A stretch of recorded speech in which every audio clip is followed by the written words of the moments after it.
Hi, and thanks for logging on to the Daily DVAR Halacha. And here's a brand new halacha for you, and it's for Thursday, 8th day of December, 8th day of Kislev. Here we go. Whenever you're putting away Svarim, holy books, there is a pecking order that has to do with holiness. Basically, the holy Sefer, holier Sefer, always goes on top of the one that's less holy.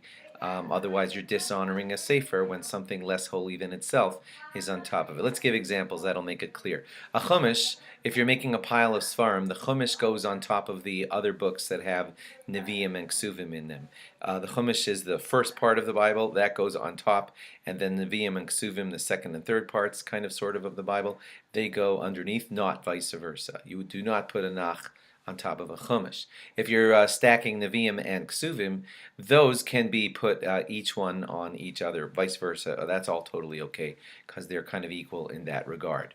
If you have a book that explains chumash, so you have in one hand the chumash and in the other hand you have a book that explains chumash, so the chumash goes on top and not vice versa. If you have a Gemara, so the Gemara should not be on top of a chumash, and Gemara also should not be put on top of a Nevi'im or a Ksuvim book. Siddur is not supposed to be placed on top of a chumash, and a Tehillim could be put on a siddur. That would be considered okay.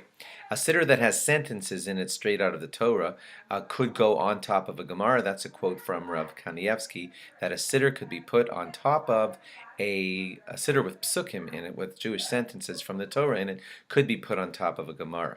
The Chazon Ish used to allow a Gemara to be placed on top of a siddur and said that it's not a problem. If you're collecting Svarim to put them away and you're just stacking them temporarily just so that you can get them all to the bookcase, then you don't have to worry about these rules because you are honoring the Svarim just by putting them away, and that's nice and good what you're doing.